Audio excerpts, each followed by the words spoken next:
बच्चों सब ठीक है ना? बढ़िया। तो किताब तुम्हारे सामने है ना? हाँ, हिंदी लोकवाणी संयुक्त दूसरी इकाई में हम तीसरा पाठ देखेंगे, मुकदमा। ठीक है, सब तैयार है? तो आवश्यक बातों को नोट करना, किताब सामने रखो, नोटबुक वगैरह में कठिन शब्दार्थ जो जो आवश्यक है लिखने लायक को लिखने का। और मुकदमा पाठ के जो कवि है वो है गोविंद शर्मा। ठीक है, तो गोविंद शर्मा, इनका परिचय देखेंगे। गोविंद शर्मा, ये देखिए, इनका जन्म 1946 को हुआ राजस्थान में। गोविंद शर्मा जी ने बाल कहानी यानी बच्चों से संबंधित कहानी, बाल उपन्यास, छोटे छोटे उपन्यास है, लेकिन कठिन भाषा में नहीं, सरल भाषा में है। नाटक, व्यंग, जीवनी, लघु कथा आदि सभी विधाओं में लेखन किया है। देखिए, ये साहित्य की विधाएं है। कहानी, उपन्यास, नाटक, व्यंग, जीवनी, लघु कथा, ये साहित्य की विधाएं है। इन विधाओं में मैंने कुछ कहानी लिखी है, एक उपन्यास की कच्ची रूपरेखा तैयार की है, और मैंने यात्रा वर्णन लिखे हैं और पत्र लेखन लिखे हैं। ये सब साहित्य की विधाएं है। आपने भी मराठी, अंग्रेजी या हिंदी में कुछ तो भी लिखते रहना चाहिए। समझ में आ रहा है ना? इनके प्रमुख कृतियां देखिए, इन्होंने कौन कौन सा साहित्य लिखा। दीपू और मोती, डोबी और राजकुमार, बाल उपन्यास है, ये आप लोगों ने पढ़ना चाहिए। मराठी में कहेंगे कादंबरी। हमें हमारा घर दो, मेहनत का मंत्र, कहानी संग्रह है। मेहनत का मंत्र बच्चों से संबंधित है, बहुत सारी उसमें कहानी रहती है, इसलिए वो कहानी संग्रह होता है। नया बाल दिवस, ये नाटक संग्रह है, इसमें अनेक नाटक है, इसमें नाटकों का संग्रह है। नाटक कैसा होता है हम देखेंगे। आज जो मुकदमा है वो एक प्रकार का नाटक है। नाटक का छोटा भाग एकांकी होता है, बड़ा भाग नाटक होता है। बड़ा भाग नाटक होता है और छोटा रहता है वो एकांकी होता है। तो यहाँ पर नाटक संग्रह बड़ी संख्या में है, इसलिए नाटक संग्रह है। कुछ नहीं बदला, जहाज के नए पंछी, यात्री से संबंधित है ये। व्यंग संग्रह है। व्यंग संग्रह में बात को सीधी न कहते हुए घुमा फिरा के कहना, उस पर व्यंग करना, उस पर दोहरी अलग अलग राय प्रकट करना, वो है व्यंग संग्रह। रामदीन का चिराग लघु कहानी संग्रह है। छोटी लघु यानी छोटी कहानी संग्रह है इसमें, रामदीन का चिराग में। तो बच्चों से संबंधित इन्होंने साहित्य अधिक लिखा है। साहित्य पढ़ने से हमको ज्ञान प्राप्त होता है, तत्परता आती है। तो हमने नाटककार का परिचय देख लिया है। उनका नाम क्या है? गोविंद शर्मा जी। यहाँ पर एक बात बताने लायक है, शर्मा जी, अगर किसी व्यक्ति को सम्मान देना है हिंदी में तो जी को अलग से लगाना है, एक साथ जोड़ना नहीं है। अगर नाम है तो एक में होगा। जैसे शिवाजी, शिवाजी का नाम है इसलिए वो एक में है। अगर सम्मान देना है सीताराम जी तो जी को अलग से लिखना है। शुरू में श्री अलग से लिखते हैं और जी भी अलग से लिखते हैं। ठीक है? हाँ। अब ये गद्य में क्या है? प्रस्तुत एकांकी में नाटककार गोविंद शर्मा जी नाटककार है और नाटक का छोटा भाग है, इसलिए वो एकांकी है।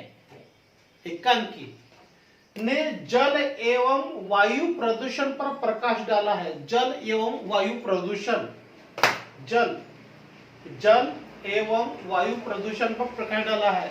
जल यानी पानी, वायु प्रदूषण मालूम होगा बच्चों आपको, बहुत ही गंभीर विषय है ये, बहुत ही बढ़िया पाठ है हमारे लिए। जल और वायु ये हमारे लिए घातक है, स्वास्थ्य की दृष्टि से नुकसानकारक है।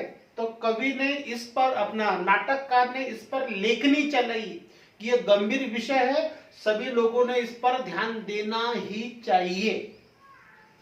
लोग प्रदूषण के मूल कारण का पता नहीं लगाते। प्रदूषण है कहते हैं, लेकिन उसका मूल कारण का पता नहीं लगाते, और पता नहीं लगाने पर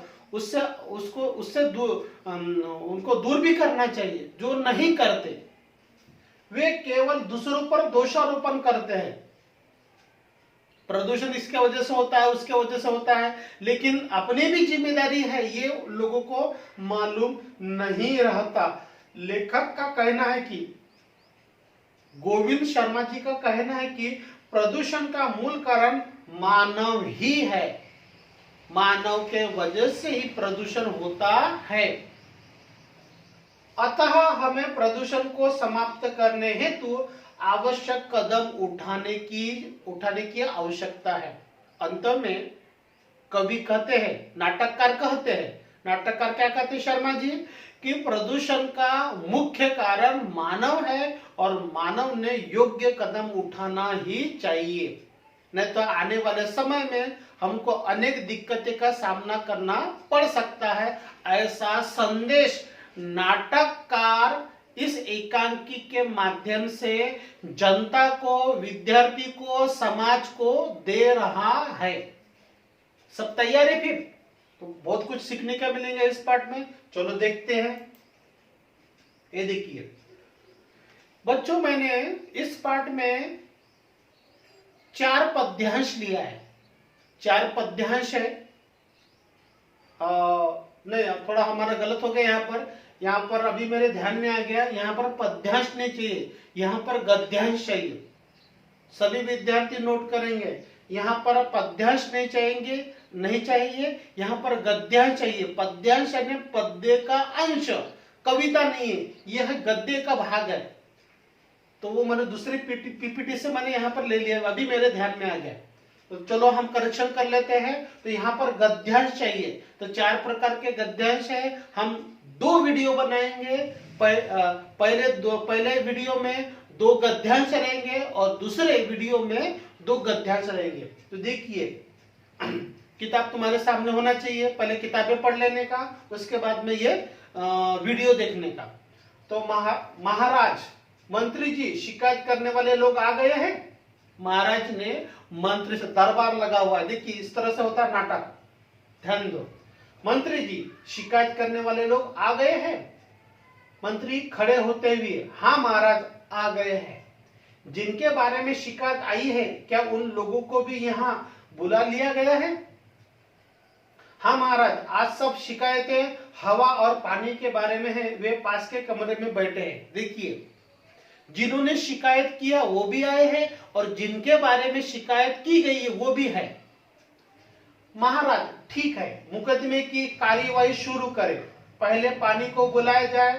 मंत्री इशारा करते हैं। भीगे कपड़े पहने एक लड़का हाजिर होता है। उसके कपड़ों के भीतर छिपे टेप रिकॉर्डर से पानी के बहने की कल आवाज सुनाई दे रही है। पानी बोलने लगा, महाराज की जय हो। पानी महाराज के सामने उपस्थित होता है। महाराज कहता है पानी से, पानी, तुमसे इन लोगों की शिकायत है। यदि शिकायत सच साबित हो गई तो तुम्हें राज्य के कानून के अनुसार दंडित किया जाएगा। अगर आप पर अपराध साबित होता है तो आपको कठोर से कठोर दंड से गुजरना पड़ेगा। इस तरह से वो महाराज पानी से कह रहे हैं। अब पानी उत्तर देते, देखते हैं। महाराज, मुझे नहीं मालूम कि ये लोग मुझसे क्यों नाराज है। मैं एकदम निर्मल हूं महाराज। निर्मल है ना, पवित्र हूं। मैं पानी हूं, मैं एकदम निर्मल हूं। मुझे क्यों ये दोष दे रहे, मेरे समझ में नहीं आ रहा है। मंत्री बोला, महाराज, लोगों की पहली शिकायत यही है कि पानी अब निर्मल नहीं रहा, शुद्ध नहीं रहा, पवित्र नहीं रहा, अस्वच्छ है। यह नदियों और गह्वरों में बहते समय गंदगी और बीमारी अपने साथ बहाकर सब जगह पहुंचा देते हैं। ये जो पानी है, नदियों के माध्यम से, गह्वरे पानी की जगह है, उस जगह से संबंधित है, वो सभी जगहों पर दूषित पानी पहुंचाते हैं। बीच में मंत्री ने कहा, अब पानी उत्तर दे रहा है, महाराज ये लोग पहले की तरह पानी की रखवाली नहीं करते, पशुओं को जोहड़ के भीतर तैरने छोड़ जाते हैं। जोहड़ यानी एक छोटा सा तालाब रहता है जहां पर पशुओं को नहलाते हैं और वहां पर वो पशु क्या करते हैं, वहीं पर रहते हैं। जोहड़ के भीतर तैरने छोड़ जाते हैं, पशु अपने गंदगी तालाब में छोड़ जाते हैं, गांव की दूसरी गंदगी भी तालाब में फेंक दी जाती है और नदियों में कारखानों की गंदगी और शहर के गंदी नाली का पानी छोड़ा जाता है। महाराज मैं अपने आप गंदा नहीं होता, मुझसे शिकायत करने वाले ही गंदा और दूषित बर्ताव मेरे साथ में रखते हैं, इसलिए लोग क्या है, दोषी है, मैं दोषी कदापि नहीं। महाराज कहते भाइयों यहाँ पर अनुस्वार चाहिए, प्रिंटिंग मिस्टेक है। भाइयों आपके पास इसका क्या जवाब है, इसका कोई उत्तर है? पानी ने जो कहा है इसका किसी के पास जवाब है? लोग आपस में फुसफुसा कर बातें करते हैं, फिर उनमें से एक बोलता है, आपस में फुसफुसाते हैं, एक दूसरे के कान में ये धीरे से बातें करते हैं, उसको कहेंगे फुसफुसाना। एक ने कहा, 4-5 लोग थे वहां पर, एक ने कहा महाराज यह तो मान लिया, पर कहीं बरसना कहीं नहीं बरसना, यह तो इस पानी की मनमानी है।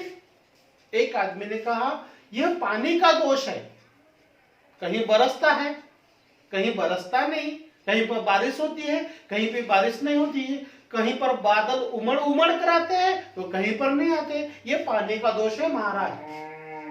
पानी कहता है, पानी उत्तर देता है नहीं महाराज ये सही नहीं है, मुझ पानी की मर्जी कहाँ चलती है, जिधर ढलान हो, जहां का माहौल अनुकूल हो, वहां मुझे जाना ही पड़ता है। वातावरण पर निर्भर करता है महाराज, इसमें मेरा कोई दोष नहीं है। मैं बहता हूं ढलान की ओर, जहां पर वातावरण अनुकूल हो वहां पर मैं रहता हूं। पानी उत्तर दे रहा है, इन लोगों ने पहाड़ियों को काट कर वहां मैदान बना दिया है, जो पहाड़ी थे वहां पर मैदान बना दिया है, पेड़ काट डाले हैं, वन नष्ट कर दिए हैं। ऐसी जगह बरसात कैसे हो सकती है? जहां पर पेड़ कटे हो वहां पर बरसात नहीं हो सकती महाराज। वर्षा न होने के लिए भी यही लोग जिम्मेदार है। पानी महाराज के सामने कहता है कि दोषी मानव है, मनुष्य है, मैं नहीं। ये जो उत्तर दे रहे हैं, ये जो सफाई दे रहे हैं, ये गलत है। दूसरा बोलता है अधिक वर्षा के लिए कौन जिम्मेदार है महाराज? दूसरे ने सवाल खड़ा किया कि अगर अधिक वर्षा होती है तो पानी ही है, ऐसा उनका कहना है। यहां पर हम थोड़ी देर के लिए रुकते हैं, हमारा पहला परिच्छेद हो गया है, पहली कृति हो गई। इन कृति पर 3 परिच्छेद पर कुछ प्रश्न पूछे हैं, वो देखेंगे। तो यह पहले कठिन शब्दार्थ हो गए। गहवर यानी गड्ढा, जोहड़ यानी छोटा प्राकृतिक तालाब, दूषित यानी दोषयुक्त, तो उसमें दोष है, गंदा पानी है। मर्जी यानी इच्छा। कृति एक आकलन पर आधारित है, कृति पूर्ण कीजिए। पानी की मनमानी होती है, अगर यह ऐसा प्रश्न पूछा जाता है तो पानी की मनमानी पर आपने उत्तर लिखना है। क्या होगा देखेंगे। कहीं बरसना कहीं नहीं बरसना। एक आदमी कहता है कि पानी की मनमानी है, कहीं बरसता है खूब और कहीं बिल्कुल बरसता नहीं है, इसलिए पानी का दोष है, इसलिए मनुष्य का आरोप है। पानी यहां बरसता है। दूसरी कृति, पानी कहां बरसता है देखेंगे। जहां पेड़ हो, पानी कहता है, पानी उत्तर देता है जहां पेड़ हो वहां पर पानी बरसता है। दूसरा, जहां वन हो, ज्यादा से ज्यादा वहां पर पेड़ हो, वहां पर क्या है, पानी बरसता है। पानी उत्तर दे रहा है दरबार में, दरबार लगा हुआ है, मालूम है ना। हाँ, पानी को यहाँ जाना ही पड़ता है। पानी उत्तर देता है कि जहां पर ढलान है वहां पर मैं जाता हूँ, जहां पर वातावरण अच्छा रहता है, अनुकूल है, वहां पर जाता हूँ। मैंने आया था इसमें, देखेंगे यहाँ पर जहां ढलान हो वहां पर पानी को जाना ही पड़ता है। सही बात है। ये पहाड़ी का पानी गड्ढे होते हुए तालाब में आता है कि नहीं, क्योंकि ढलान में तालाब रहता है, पहाड़ी में तालाब थोड़ी रहता है। जहां का माहौल अनुकूल हो, मैंने बोला ना, जहां का माहौल अनुकूल हो, जहां पर क्या है, पेड़ पौधे बड़ी संख्या में है, जंगल है, वहां पर क्या है, अच्छी बरसात होती है, ऐसा पानी का कहना है। और आपको भी मालूम है। दूसरी कृति, पहली कृति आकलन पर आधारित थी, दूसरी कृति क्या है, शब्द संपदा पर है। शब्दों के वचन बदलकर लिखिए, वचन बदलना है। अब देखिए यहाँ पर एक वचन है, ये बहुवचन है, एक वचन है, बहुवचन है, इनको यहाँ पर बदल के लिखना है। अगर ये एक वचन है तो यहाँ पे बहुवचन लिखना है। तो नदी का क्या होगा, हाँ, मेरे वीडियो को पॉज करके रख देने का है, मैं थोड़ा अगर जल्दी जाता हूं तो। नदी का नदियों, गहवरों का गहवर, नाले का नाला, नाला एक वचन, नाले अनेक वचन, पहाड़िया पहाड़ी, ये बहुवचन, ये एक वचन। बहुत ही सरल है। ये ऐसे 4 पूछे जाते हैं, आपको क्या करना है, 2 ही लिखने हैं, 1 अंक का, आधा आधा अंक का। गद्यांश में प्रयुक्त उर्दू शब्द लिखिए। इसके पहले अपन एक वीडियो बनाया था, उसमें भी आया था कि उर्दू शब्द पहचान कर लिखिए, इस पर भी 1 अंक का आता है। कौन कौन से है देखेंगे। शिकायत उर्दू शब्द है, नाराज, माहौल, साबित, ये सब उर्दू शब्द है। आगे 3 नंबर की कृति, हिंदी लोकवाणी में तीन ही प्रकार की कृति आती है, 3 प्रकार की आती है। हिंदी कुमार भारती में 4 प्रकार की आती है। तो कृति 3, स्वमत अभिव्यक्ति, ये तो सबको मालूम ही है। ये ऐसे प्रश्न पूछे जाते हैं और 2 परिच्छेद में लिखने पड़ते हैं, इस प्रकार से 2 अंक मिलते हैं। और मैंने सभी बच्चों को बोला था, क्या बोला था, कि सभी विद्यार्थी स्वमत का प्रश्न हल करेंगे, गलत रहेगा तो चलेगा, लेकिन लिखा होना चाहिए। 2 में से नहीं तो कम से कम 1 तो अंक प्राप्त होगा। समझ में आ रहा है ना। हाँ, अब देखेंगे हम दूसरा गद्यांश।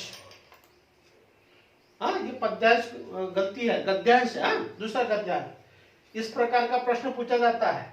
आगे देखेंगे, दूसरे ने प्रश्न पूछा था कि ज्यादा पानी रहने से, इसके पीछे जाना है अपने को, इसके पीछे जाएंगे पर ये गए, कहाँ गया, हाँ, दूसरे ने उत्तर दिया था कि अधिक बरसात होती है तो जिम्मेदार कौन है, वो प्रश्न पूछा था। पानी उत्तर देता, देखो जो बादल बना है वो तो बरसेगा ही, फिर जहां वर्षा का पानी बहना चाहिए, जहां नदी बहनी चाहिए, जहां मेरे सुस्ताने की पुरानी जगह होगी, वहां तो मैं जाऊंगा ही। लोगों ने ऐसी जगहों पर घर बना दिया है, ऐसे घर तो डूबेंगे ही। मैं इनकी बनाई गलियों नालियों में घूमता रहूं, ये कैसे संभव है। जहां पर बड़ी संख्या में प्राकृतिक वातावरण अच्छा है, वहां पर मैं बड़ी संख्या में सुस्ताता हूं, अच्छे से बरसात होती है। वहां पर ज्यादा पेड़ रहने से बादल काले काले रहते हैं, उमड़ कर बादल आते हैं, और वहां पर घनघोर बरसात होती है। और मनुष्य क्या करता है महाराज, वहां पर घर बनाते हैं। वहां पर अगर घर बनाएंगे तो वो घर बहेंगे ही, लोगों को नुकसान होगा। इसलिए इसमें मेरा कोई दोष नहीं है महाराज। लोग फिर आपस में बातें करते रहते हैं पानी की सफाई पर। तीसरा व्यक्ति, एक व्यक्ति ने बोल दिया, दूसरे व्यक्ति ने बोल दिया, अब तीसरा व्यक्ति बोलता है, क्या बोलता है, महाराज हमारा गांव सदियों से ऊंची जगह पर बसा हुआ है, ऊंची जगह पर यानी पहाड़ी की जगह पर। हमने नीची जगहों पर कोई घर नहीं बनाया है, फिर भी इस बार हमारा गांव बाढ़ का शिकार हुआ है। महाराज पानी पागल हाथी की तरह चलता है। देखो पानी का 2 तरफ, पानी क्या है, एक पागल, जैसे पागल हाथी रहता है, सामने आने वाले व्यक्तियों को, कोई भी वस्तु सामने आती है उसको रोंद डालता है, उसी प्रकार पानी क्या करता है, बाढ़ में जो भी वस्तु आती है, बाढ़ में सबको बहा ले जाता है महाराज। तो वो पागल हाथी की तरह है पानी, आंख मूंद कर चलता है, आंख बंद करके काम करता है महाराज। पानी उत्तर देता है तीसरे व्यक्ति के जवाब पर, नहीं महाराज, मैं ये देखकर चलता हूं तभी तो ढलान की तरफ जाता हूं। ये जो तीसरा व्यक्ति आरोप लगा रहा है महाराज, यह भी गलत है, इसमें मेरा कोई दोष नहीं है। जहां पर ढलान रहेंगी, मेरा गुणधर्म है, मेरी विशेषताएं है कि जहां पर ढलान है वहां पर मैं जोर से बहूंगा। कभी ऊंची जगह पर ढलने की कोशिश नहीं करता, मैं ऊंची जगह पर जाने की कोशिश नहीं करता। जहां पर ढलान होता है, जहां पर उतार होती है, ऊपर से नीचे की तरफ मैं क्या है बहते रहता हूं महाराज। ये लोग जानते हैं कि इनके गांव के पास एक पहाड़ है, पानी इस तरह से उत्तर दे रहा है। पहले उस पर बहुत से वृक्ष होते थे महाराज, पहाड़ी पर ये क्या करते थे, रहते थे। वहां पर बहुत सारे पेड़ थे। पहाड़ से उतरते समय मैं वृक्षों के बीच में से होकर धीरे धीरे जाता हूं और सीधे पानी के रास्ते यानी नदी नाले में बहता था। अब लोगों ने पहाड़ के वृक्ष साफ कर दिए। पहाड़ पर बहुत सारे पेड़ रहते थे और वो पेड़ के वजह से मैं पानी पेड़ के जड़ से होते हुए जमीन के अंदर से मैं नीचे की ओर जाता हूं और फिर नदी या नाले में बहता हूं। लेकिन इन्होंने क्या किया महाराज, जो बड़े बड़े पेड़ पहाड़ है, वो पहाड़ पर रहने वाले जो पेड़ है उन सभी पेड़ों को उन्होंने काट दिया। काटने के वजह से मैं तीव्र गति से नीचे ढलान की ओर बढ़ता हूं और मेरा वेग जाता रहता है और जो भी मेरे आवेश में आता है वो बह जाता है। इसमें मेरा कोई दोष नहीं है। मैं वहां से उतरता नहीं बल्कि लुढ़कता हूं और लुढ़कते में मेरी गति तेज रहती है। मैं कहां गिरूंगा मेरे को कुछ समझ में नहीं आता, क्योंकि पेड़ नहीं है, पेड़ मुझे रोकते हैं। मुझे खुद अगर वृक्ष होते तो ऐसा नहीं होता। अगर वृक्ष रहते हैं तो पानी जड़ के माध्यम से ये धीरे धीरे बहेगा ढलान पर से और ज्यादा तेज गति से नहीं। इस बात के लिए ये गांव वाले ही जिम्मेदार है। तीसरे व्यक्ति ने सवाल पूछा था कि तेज बरसात होती है तो पानी ही दोषी है। तो पानी कहता है कि यह वजह है कि तेज बरसात क्यों होती है, लोग ही इस पर जिम्मेदार है। महाराज के समझ में आ रहा है। महाराज क्या कहता है देखिए, कोई और शिकायत है। 3 व्यक्ति ने बोल दिया, कोई नहीं बोलता। तुम्हारी चुप्पी इस बात की गवाह है। चुप्पी है ना, सब चुप हो जाते, शांत हो जाते कि तुमने भी इन कारणों को मान लिया है। तुम्हारा भला इसी में है कि अपनी गलतियां सुधारो और पानी को निर्मल तथा उपयोगी रहने दो। महाराज क्या करते हैं, उनको आदेश देते हैं कि इसमें पानी की कोई गलती नहीं है। 3 परिच्छेद पर कठिन शब्दार्थ देखेंगे। सुस्ताना यानी थकावट दूर करना, सदियों यानी 100 वर्षों का समय, शताब्दी बोलेंगे। ढलान यानी उतराई, लुढ़कना यानी घिसटना, निर्मल यानी स्वच्छ। संजाल पूर्ण करो। संजाल पर अनेक प्रश्न पूछे हुए अपने पीपीटी में। गद्यांश में प्रयुक्त प्राकृतिक संपदा कौन कौन सी है, जो निसर्ग के तरफ से, प्रकृति के तरफ से। देखिए कौन कौन से, देखो पहाड़ होगा, नदी होगा, तालाब होगा, बादल है, ये सब क्या है, प्राकृतिक संपदा है। ठीक है। हाँ ये देखो नई प्रकार के इस प्रकार के प्रश्न आते हैं। ऐसे 2 अंक का पूछा जाता है। विधानों के सामने सत्य या असत्य है पहचान कर लिखो। आपने यहाँ पर लिखना है सत्य या असत्य। बादल तो बरसेगा ही, ना, क्या होगा, देखो क्या होगा, मेरे हिसाब से सत्य होगा। सही है। वर्षा न होने का जिम्मेदार पानी ही है, गलत है ये। पानी कैसा रहेगा, पानी आंख मूंद कर चलता है, गलत है ये भी। अच्छा उसने बोला था उन्होंने कि पानी आंख मूंद के चलता है। पानी ढलान की तरफ बहता है, सत्य है। पानी हमेशा ढलान की तरफ चलता है। समझ में आ रहा है। 2 अंक का परीक्षा में पूछा जाता है। ऐसे बहुत ही सरल है, एक बार आपने देख लिया तो आपको कोई दिक्कत नहीं है। चलो आगे देखेंगे। तीसरे नंबर की कृति स्वमत अभिव्यक्ति। ये प्रश्न रहता है और उत्तर इस प्रकार से लिखने पड़ते हैं तुमको। समझ में आए ना। ठीक है। यहाँ पर हम पहला वीडियो रोकते हैं इस पार्ट के अंतर्गत। हम थोड़े ही देर में दूसरा वीडियो लेकर हम आएंगे। ठीक है।